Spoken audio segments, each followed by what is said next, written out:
이 펌프는 항상 옆에 한 통의 물이 있어야 됩니다.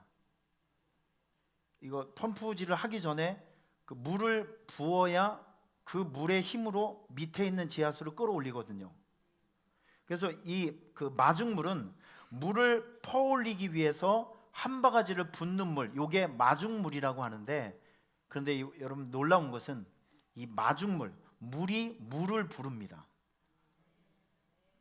자, 적용을 해보죠. 감사는 감사를 부릅니다. 감사는 기적을 부릅니다.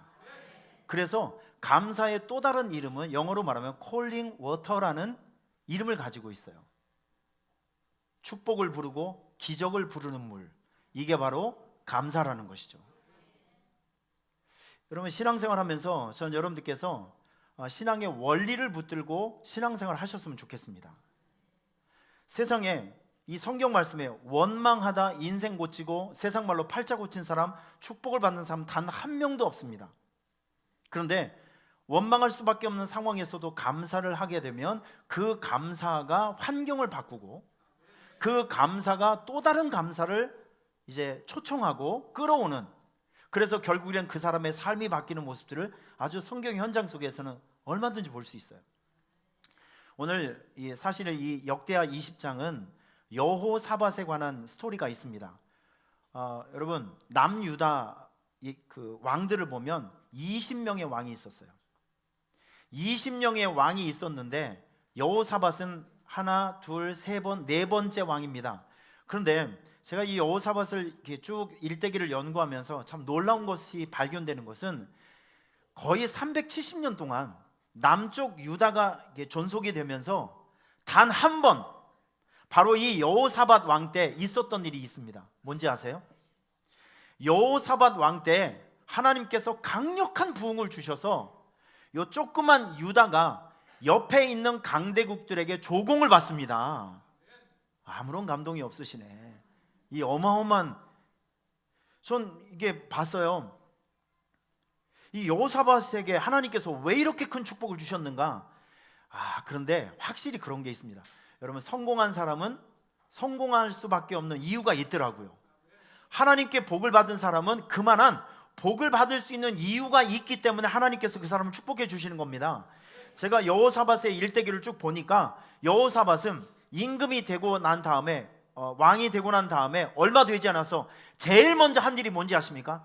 강대국들이 정치적인 이유로 유다 왕국에 세워놨던 우상들 이거 다 때려 부셨어요. 그리고 마차를 타고 다니면서 동네방네 돌아다니면서 전도 축제를 했습니다. 제가 여호사밧을 보니까 뉴패밀리 전도 축제 창시자가 이 양반이에요.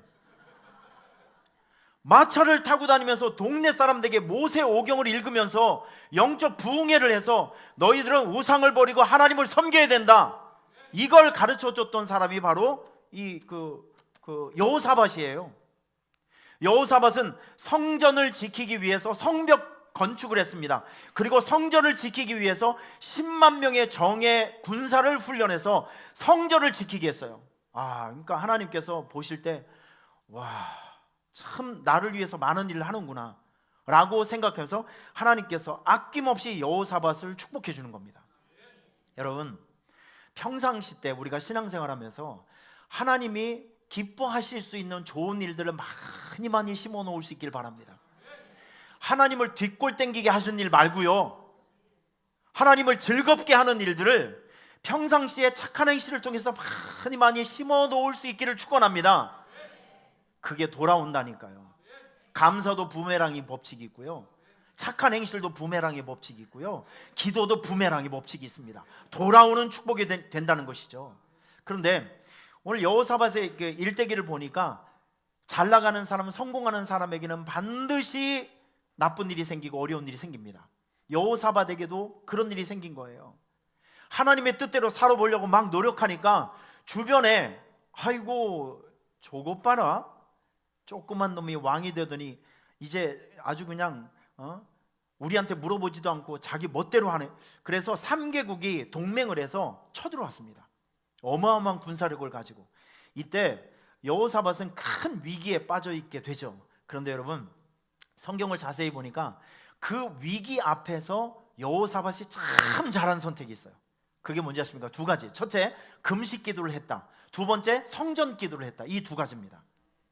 금식 기도, 여러분 위험한 일이 있을 때 하나님 앞에 무방비 상태로 금식하며 기도하는 여러분 되시길 바랍니다. 그러면 하나님 아버지가 애가 타는 거예요. 우리 애들을 키울 때 보면 뭐 기분 나쁜 일이 있으면 문 콱 닫으면서 나 엄마 나 밥 안 먹어, 그렇게 얘기를 해요, 안 해요?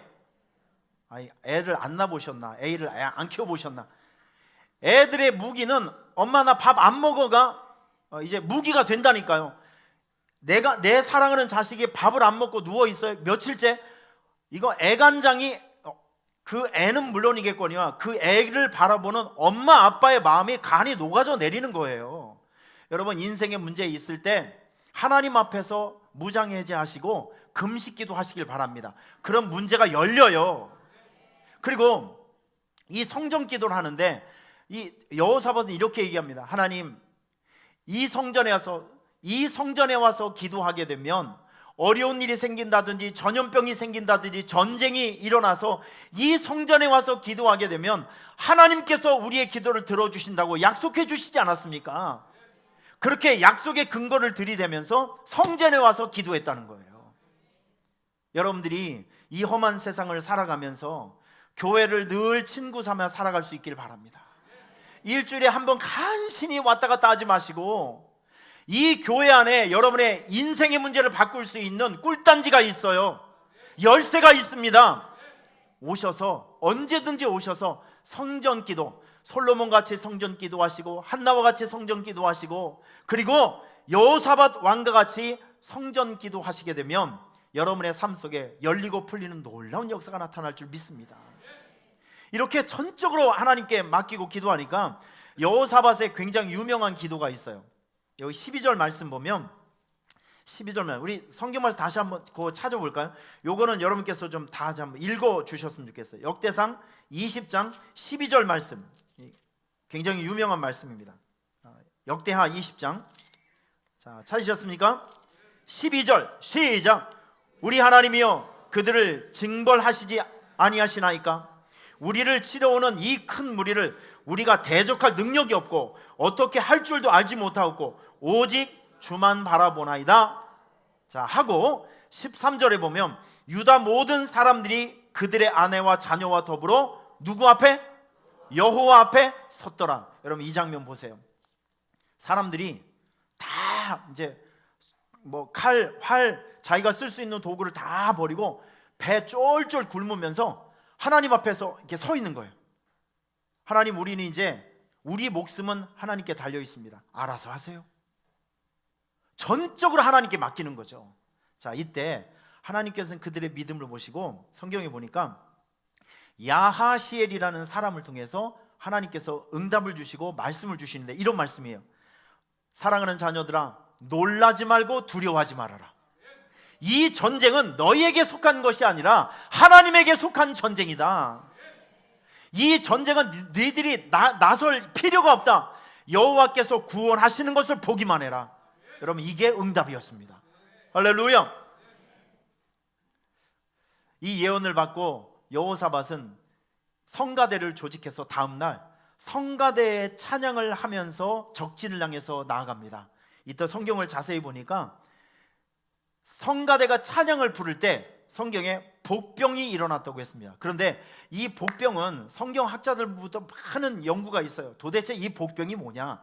갑자기 전염병이 생긴 거냐? 아니면 갑자기 예상치도 않았던 원군이 온 거냐?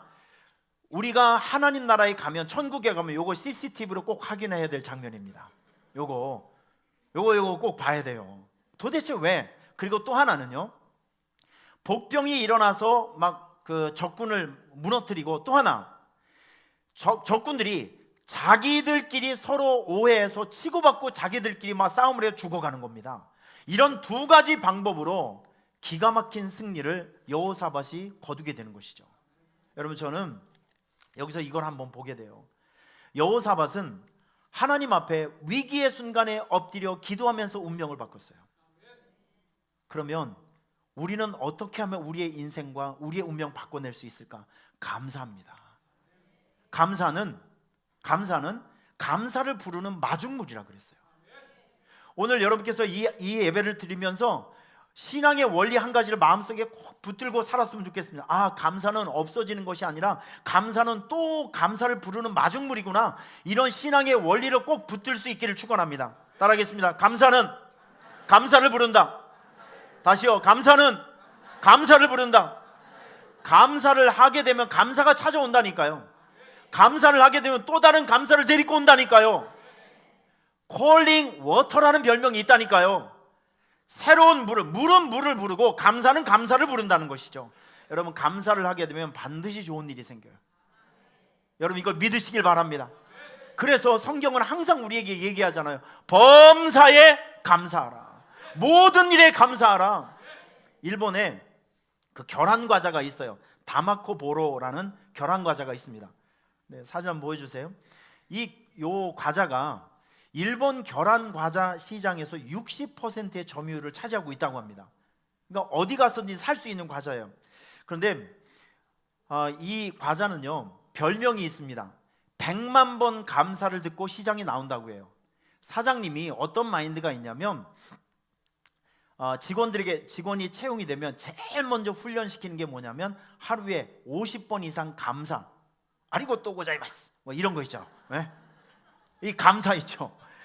이거를 어떤 상황에 하루에 50번 이상씩은 무조건 하게 한대요. 왜냐하면 사람들이 이 부정적인 생각이 들어가고 감사 의식이 없이 뭔가를 하게 되면 생산력이 떨어진다는 걸 알게 된 거예요. 그런데 감사의 마인드를 가지고 습관적이든지 아니면 기계적이든지 간에 자꾸 감사가 훈련이 되면 거기서 생산력이 올라간다는 걸 이분이 깨닫게 된 거예요. 그래서 이분의 창고에 이제 계란 과자가 있으면 24시간 동안 아주 예쁜 어린아이가 아리고또 고자이마스, 아리가또 고자이마스, 이렇게 예쁜 아이가 24시간 동안 무려 200만 번의 감사가 계속 나온다고 합니다. 이 사장님의 생각은 뭐냐면, 비록 우리가 만든 이 과자 뭐 생명은 없는 거지만 그래도 감사의 말을 듣고 받고 나간 물건은 다른 것보다 더 맛이 있다, 정성이 있다, 이런 확신이 있었던 거예요. 저를 이렇게 의심의 눈초리로 쳐다보셔요. 저는 이분의 이 마인드 자체가 너무 귀한 것 같아요. 감사는요, 감사를 불러옵니다. 이런 감사의 마인드를 가지고 사업을 하니까 승리하잖아요. 시장 점유율을 높여갈 수 있죠. 미국 교회 가보면, 휘스턴에 가보면 레이크 우드라는 교회가 있습니다. 아마 한 10년 전에 이 조엘 어스틴 목사님이 긍정의 힘이라는 책을 통해서 전 세계적으로 선풍적인 아주 센세이션을 일으켰던 이제 목사님이신데, 이 목사님의 저 책을 보면 이런 내용이 있어요. 어머니가 병원을 갔는데 3개월 시한부 판정을 받은 거예요. 암입니다, 암. 3개월 남았어요, 3개월. 온 가족 식구들이 큰 충격을 빠진 겁니다. 근데 어머니는 그 다음 날부터 무엇을 하셨냐면, 너희는 나를 위해서 울면 안 된다. 울으면, 자기를 보고 울면 내 마음이 더 음침해지고 우울해지니까 내 앞에서 절대 울지 말고 나를 위해서 중보기도 해주고, 그리고 이 어머니께서 무엇을 했냐, 그 다음 날부터 성경에 여러분 보면 힘이 되는 말씀이 있죠. 성경이 힘이 되는 말씀. 내가 사망의 음침한 골짜기를 간다 할지라도 내가 해를 두려워하지 않을 것은 주께서 나와 함께 하십니다. 뭐 이런 말씀. 두려워하지 말라, 놀라지 말라, 나는 내 하나님이 됨이라, 참으로 너를 도와주리라. 뭐 이렇게 힘이 되는 말씀이 있잖아요. 이런 것들을 성경 구절을 막 손으로 베끼면서 하루 종일 아침부터 일어나서 감사하고 힘이 되는 말씀 찬양하면서 이 영혼이 병들지 않도록, 그리고 감사 일기를 쓰기 시작한 거예요. 내가 얼마 안 있으면 혹시 내가 죽는다 할지라도 나는 원망을 남기고 싶지 않고 감사를 남기고 싶다 하면서 그 다음 날부터 모든 것에 감사 일기를 쓰기 시작했는데, 여러분 놀라운 사실은 3개월 후에 죽지 않고 3개월이 아니라 20년 이상을 지금도 계속 살아가고 있다는 거예요. 보세요 여러분, 감사는요 더 좋은 감사를 생산해냅니다. 그러니까 감사를 안 하는 것이 바보죠. 감사를 안 하는 것이 손해라는 거 아니겠습니까? 그래서 오늘 이 예배를 통해서 여러분께서 오늘 우리가 중요한 것 한 가지를 배우고 갔으면 좋겠습니다. 감사는 감사를 만들어내는 끌어올리는 마중물이 된다. 추수감사절이 여러분들에게 주시는 축복이 이겁니다. 감사를 하게 되면 더 좋은 감사가 생기고, 감사를 하게 되면 더 좋은 일이 생기고, 감사를 하게 되면 사도행전 16장을 보면 사도 바울 일행이 그 밤에 감옥에 갇혔잖아요. 실컷 두드려 맞았는데 그 어지러운 상황에서도 하나님께 감사하고 찬양했더니 옥토가 움직이기 시작합니다. 지진이 일어나기 시작합니다. 무슨 뜻이냐면 감사하면 여러분의 환경이 바뀌어지게 된다는 거예요. 그리고 손에 묶여 있었던 이 수감, 쇠사슬이 풀어지게 되고 옥문이 열리는 사건이 생겨지게 되는 것이죠. 감사는 그겁니다. 감사는 환경을 바꾸게 됩니다. 그리고 묶여 있는 것은 풀리고 닫혀 있는 것은 열게 하는 능력이 바로 감사에게 있는 거예요. 여러분, 이렇게 좋은 능력과 이렇게 좋은 감사의 능력이 우리에게 있는데 이걸 사용하지 않는다는 것은 바보 중에 바보예요. 오늘부터 여러분 언어를 바꾸시길 바랍니다. 감사는 또 다른 감사를 만듭니다. 믿습니까? 어려울 때일수록 감사하세요.